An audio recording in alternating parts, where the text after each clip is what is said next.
What's going on, everybody? I'm your host, Jonathan Thompson, and this is TajiriNet, where we are all about career exploration, wealth education, and lifestyle empowerment. And right now, I am very pleased to announce that I'm using a brand new camera system. And, when I first started working with this camera, I thought to myself, man, the people that I've seen on the internet who have cameras, who do photography, are doing such a great job that they make it look easy. But there's a lot more to it than you might think. And so, guys, I want y'all to welcome to the show someone I know who is a fantastic photographer who's going to discuss with us some of the ins and outs of the photography game. Please help me give it up for Mr. Joshua Farris. What's going on? What's going on, man? Thanks so much for having me on the show. Oh, no problem, man. You doing good? How's life? Can't complain, man. Working hard. We got 3 kids. Just celebrated my oldest son's 3-year-old birthday. And so, can't complain much. It's 2021. We made it out of January, made it out of February. We're in March. They're going crazy out here in Texas, but with the mask and all, but we hanging in there, man. Right. We're doing what we can, man. And congrats on the 3-year-old's birthday, man. Thank you. Okay. So, like I was saying in the introduction, man, you're a photographer, and let's just dive right into it. So, how exactly did you decide to become a photographer? Man, that's a great question. So, I've always had a creative gift, I guess you could say. But growing up, that gift of art, that gift of music, photography, drawing, whatever it may be, I would say kind of got overshadowed by athletics, right? And so growing up, I was a real athletic, played the sports and did all of that, and would drum and take photos just whenever I had time. I loved it. But I ended up getting hurt in high school, and when I went to college, I went to Baylor University, just as you did. That's how we know each other. Shout out to the Bears. that's what's up. Yeah. And so, but when I went to Baylor, I ended up majoring in mechanical engineering. And I was the first man in my family to go to college. And so I picked back up a camera to document that experience, my journey in college. And how I got that camera was, I was also a RA on campus. And so I opened up a barbershop on campus in my dorm. And so freshmen, sophomores, whoever needed a haircut, who was new to campus or in town, I would cut their hair, and I would give a haircut for $5. And I saved up each one of those $5 until I took it all to a pawn shop and purchased my first camera. And I just started shooting. I took my camera with me everywhere just to document my process of being in college and just to remember the times. But what happened was, I kept getting better, and then that led into someone asking me, "Hey, can you take my graduation photos?" Or, "Hey, we're having an event with my student organization. Can you come take photos of that?" And so I was taking photos, and then, kind of build a reputation of just being the photo guy.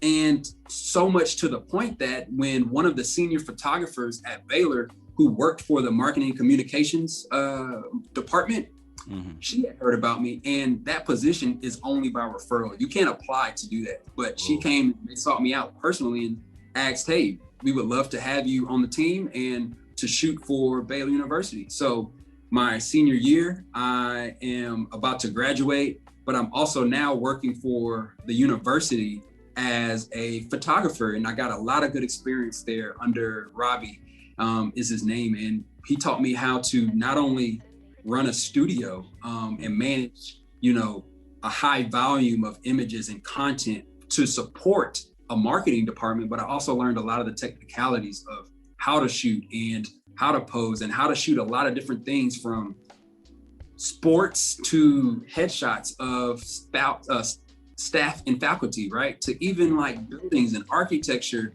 and details of inanimate objects. I just literally had to learn how to shoot everything in order to tell Baylor's story. And so that was a huge point of knowledge, a huge point of growth. And so that's kind of how I got into it professionally. Wow. That's a really great story. And I like that you were mentioning how you got into photography because you were trying to document the process of something that was very meaningful. You said you're going to be one of the first men in your family to, was it graduate from college? Go to college. Yeah, Go to I was first college. to go and graduate, but I was Wow. really just taking photos to remember myself, show my kids, but I also have a younger brother who's 5 years younger than me, and Mm, so I wanted him to see.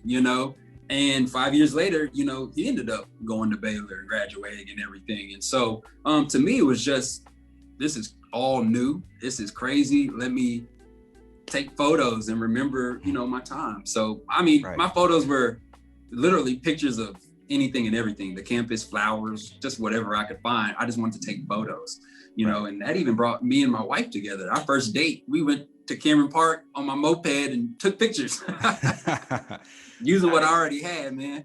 Right. Man, that's cool. Man, so wow, that's really impressive, man. So you were you seem to really be into photography, like have a passion for it, because Yeah.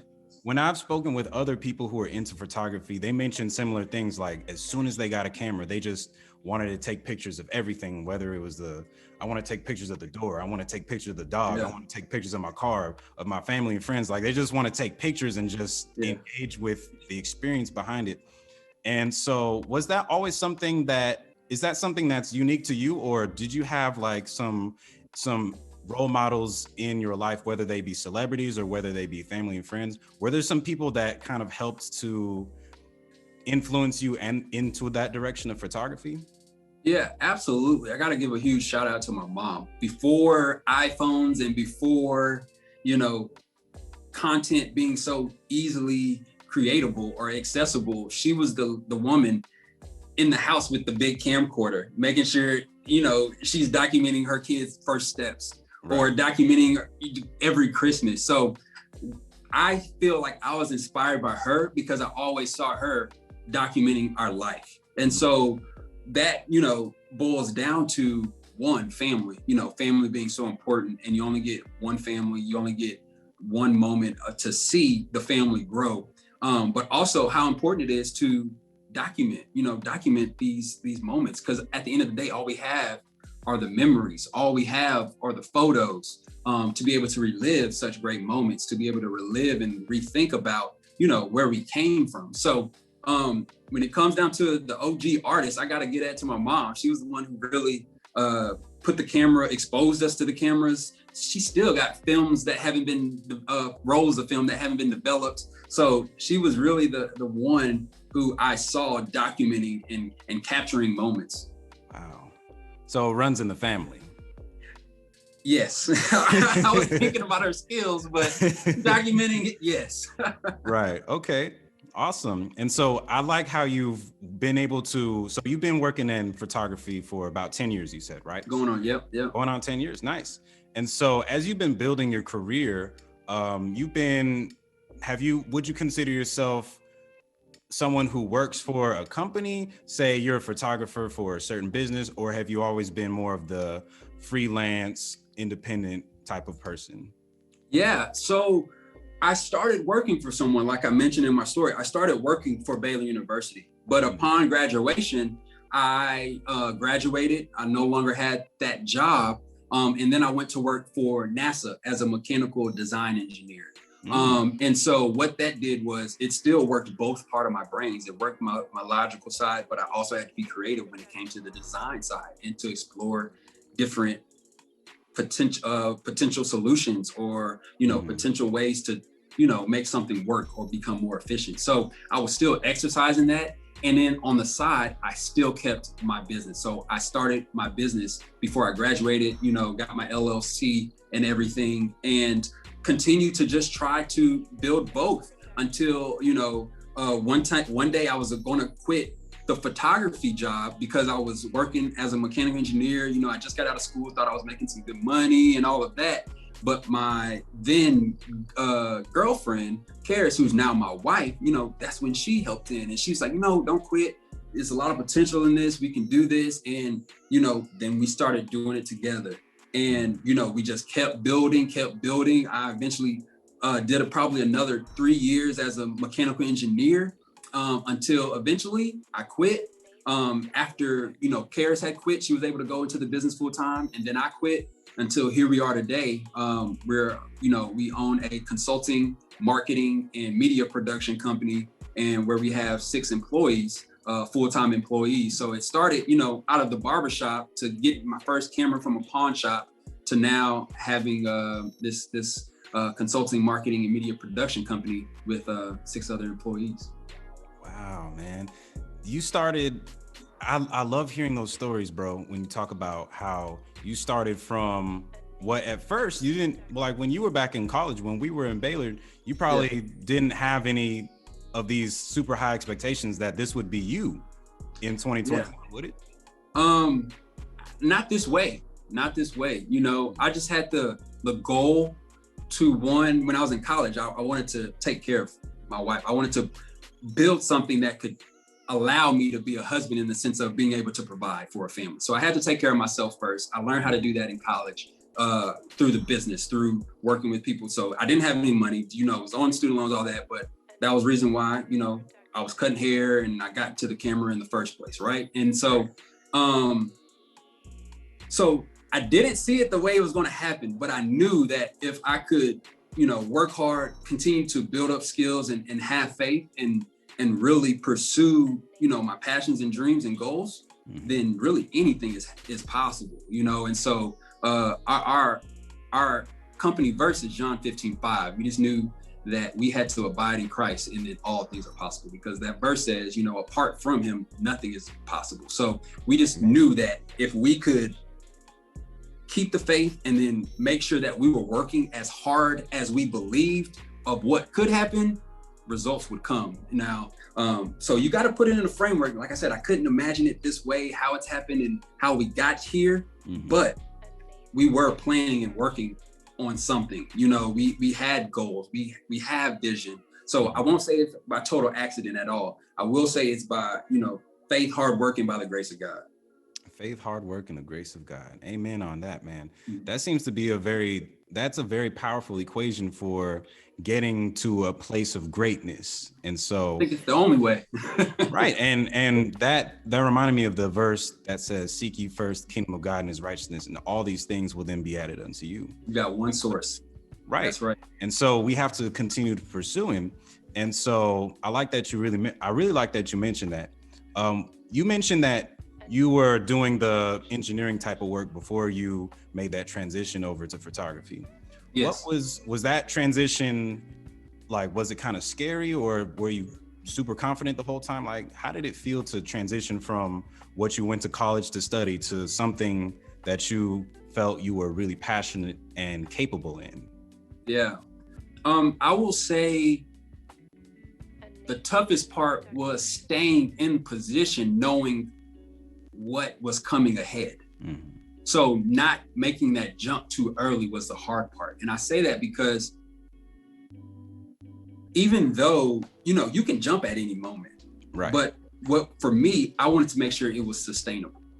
So it wasn't when can I leave my job and go full time? No, it was let Karis go full time first. Let her come home and have the options and the freedom first, right? Let her walk in her passion and be great first. Then it was, okay, well, I'm making as much as I'm making over here. Nope, make twice as much as you're making from your engineering job on your business. And so those were the checklists that I had in my mind. Can I bring Karis home? Because I don't want to be at home, basically happier because I'm living in my purpose before she is. I want to create and provide a lane for her, an opportunity for her. So that was number one. And then number two was the financial part of being sure that we had enough. So in all those moments, that was the tough part, saying, I just want to go put my time here. But what I had to do was go to work, sustain, take care of the family. And then after work,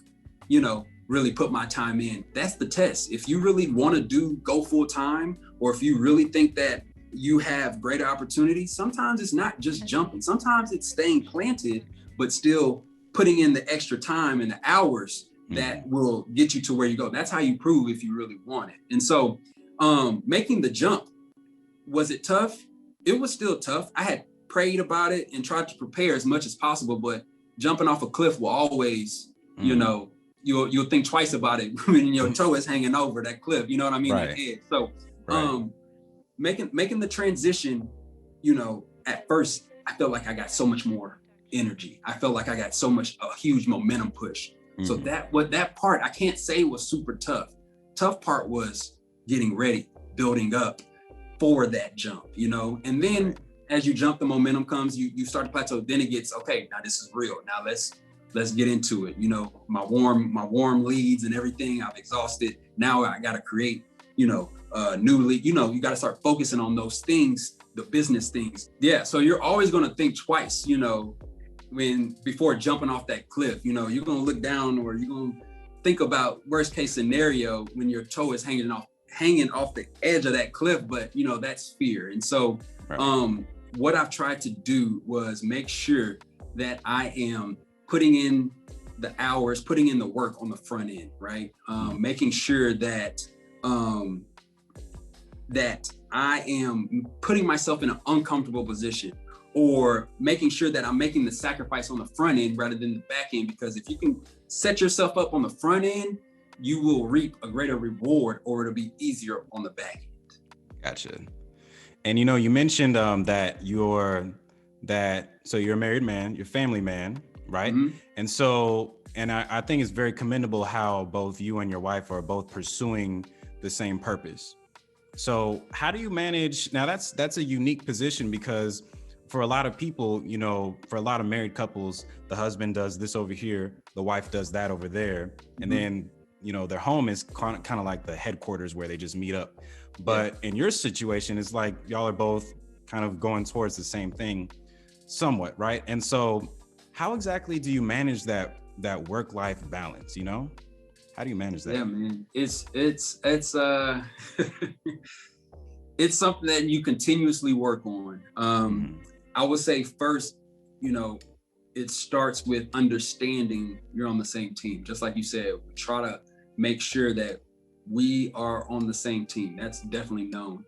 But then under that is making sure that we know our roles and our responsibilities, you know, and that we try to stay in alignment, you know, making sure that our family and our business goals align with Christ's goals.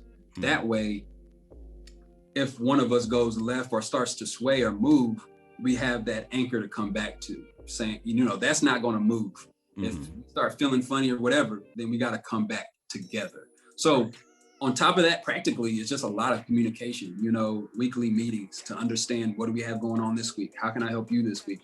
How can you help me this week? Understanding at the forefront, and you know, things come up, but in those moments is when you got to remember, and when it's important to know you're on the same team. It's not a competition, and we got to work together. We have our roles and our responsibilities, and we love and enjoy life through that. You know what I mean? So sometimes it's not a balance either. Just to be honest, you know, sometimes, you know, you just are going through a season, and just like, you know, we have seasons of the year, you got seasons in business, seasons in family, where things are really good or really bad or really busy or really slow or really happy, really sad, you know, but that's why we're together, to go through those things together, to make each other better, to continue to build, and to continue to, you know, put good in the world, you know, at the end of the day. So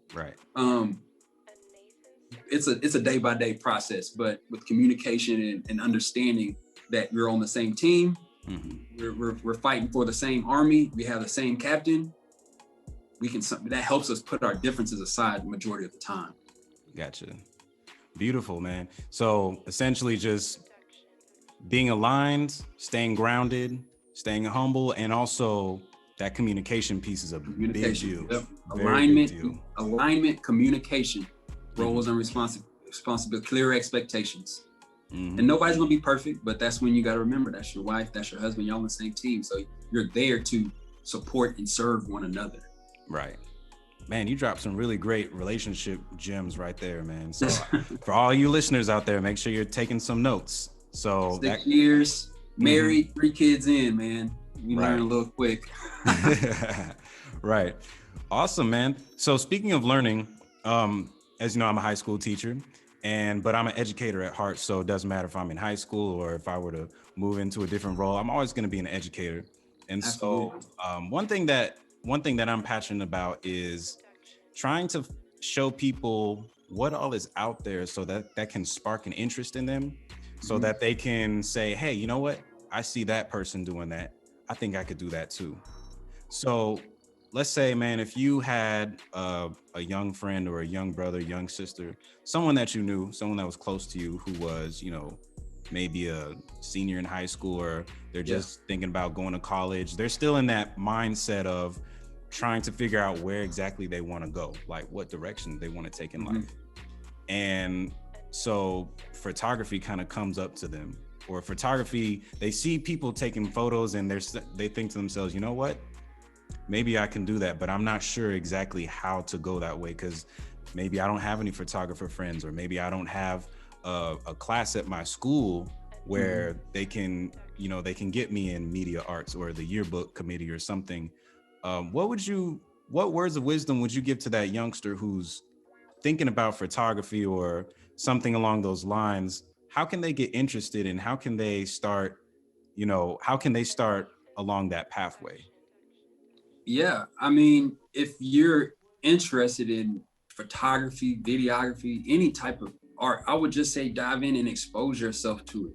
Go around with your friends and go around uh, doing what you normally do, but try to incorporate your newfound passion or whatever your interest is into the things that you're already doing, right? I think the combination of your passions and combining that with your gift is a equation for really living out your purpose and being happy. You know what I mean? I know a lot of times, you know, we get so swayed with where can we make the most money? What do we see everybody else doing and all of that? But I really think that God gave everybody a gift, and your passions and your purpose, that they're all aligned within that. Combining your passions with your gift will help you live a life on purpose. And so even with that, you know, we are all creators.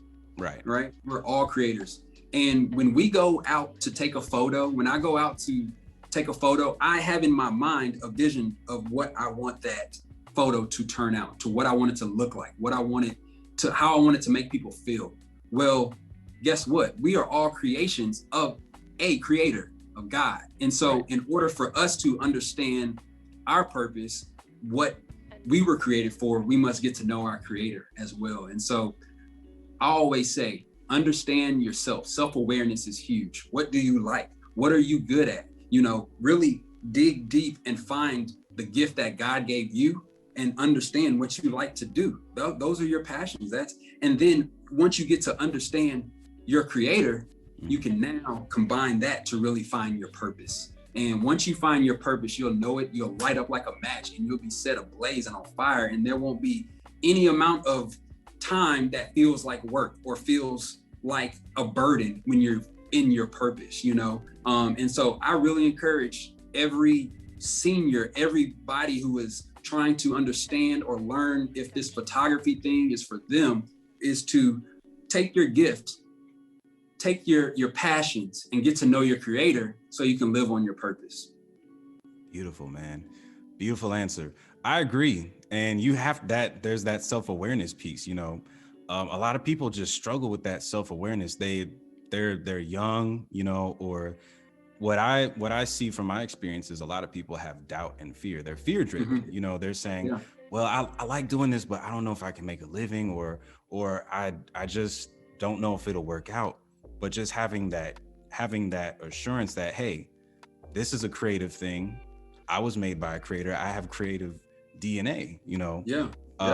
Before we get out of here, man, there's a lot of things that people think about photography, because like I said, you make it look really easy. You have some of the most beautiful photography shots that I've seen all my whole life, man. Thanks, bro. I appreciate that. And it's but really majority of probably what you see is Karis. She's a beast. Okay. and we also have a team of other shooters. We have associates who shoot on our team as well. So a lot of what you're seeing is now the greatness of our team and of care a lot. So, but I definitely appreciate that. But I got to give them their props though. Oh, definitely. And big shout out to Karis and big shout out to the team. As a group, as a unit, y'all are doing fantastic. Thank you. And in the process of doing things, you know, when we see greatness, when we see LeBron taking a shot, doing a layup, when we see people in the Olympics, when we see people in sports or in music doing things very well, they make it look very easy. But what others don't see is all the other things that go on in the background that led up to that greatness.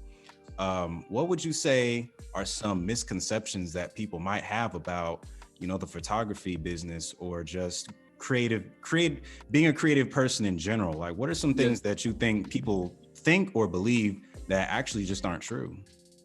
Yeah, I mean, misconception number one about, you know, photography business or making it into a full-time career or anything like that is all you need is great photos. You know, that's a part of it. You do need to have great service and a product, but you also need to know how to operate and run a business, to grow a business. Because if you're going to be a professional photographer, you need to be able to not only create professional photos, but run a professional business, meaning everything from the customer service to managing your timeline and operations and even your finances and all of that. It's so much bigger than just clicking the shutter once you become a business owner. Now, if you're just a photographer and you want to just shoot, another misconception is that, you know, it's easy and then I'll get it overnight. A lot of the times it takes years. It takes time to be able to go into any situation and produce a professional photo with whatever gear that you have, right? And that's what we define as a professional photographer, somebody who can go into any situation with their gear or gear given and produce a properly exposed, well-composed, clear image, right? So, yeah, the misconceptions is that, you know, all I got to do is just be a good photographer if I want to have a photography business. That's the farthest thing from the truth. You need to have a great eye and know how to produce great images, but also you need to have at least know the fundamentals of business and know how to be able to sustain the gift God has given you so you can continue to do this for years upon years upon years. And then for my artists, it's not, I don't need to know the technical side, you know. I can just pick up the camera and do something. Well, you do need to learn the technicalities because you'll be put in different situations. And if you're in front of a client, they're not going to wait for you, or they don't want to wait for you to go look it up on Google. You need to know the capabilities of your camera, your gear, all of those things. And so really, you know, the skill, the passion, that's going to come if you love it, right? You'll keep practicing, you will get there. Keep find yourself a mentor or a coach who can help you get there even quicker and go for it. But I really advise photographers to understand the technical side, why things work the way they do, so they can manipulate the rules and be creative and work outside of the box. And then also for those who are wanting to make this a career, you know, I really encourage you guys to either get a coach or a mentor so you can learn about the business side. And so it won't take you as long as it took us, or take you as long as it may take you to work out of your current job so that you can become a full-time photographer, videographer, creative, whatever it may be that you're wanting to do. Right. That's a lot to think about too, man. A lot of people have those ideas and they might think this way, but it's actually that way. And on this very camera that I have, there are so many features and there's so many things that this device can do. And so I have to actually sit down and take some time to learn it, or what would be even better is like what you said, find someone that can teach you, find a coach or a mentor, someone that can guide you through that. And so for all of y'all that are, all the folks that are listening, if you're into photography or something that you've been giving it some thought into, definitely think about what we've discussed. What really ignites you as a person, and try to document those. like how Joshua's been documenting his life, especially in college. Try to find those events, try to find those things throughout life that you can document and make those moments memorable. And then from there, develop your craft. And then if you're keeping yourself aligned, if you're pursuing God and always keeping yourself grounded, things will eventually start to work in your favor. So before we get out here, Joshua, I want to say thank you for joining the TajiriNet experience. Where can we get in contact with you, bro? I know you got the business up and running. How can we get in contact with you? Yeah, man. Okay, so on the website is farrisphotos.com, PHARRIS photos.com. And then on Instagram, we're Farris Photos. And on my personal Instagram is J Farris, JFARRIS2, J Farris 2 for my personal, and our business is Farris Photos with a PH everywhere. Gotcha. And we're going to put all that information down below the video.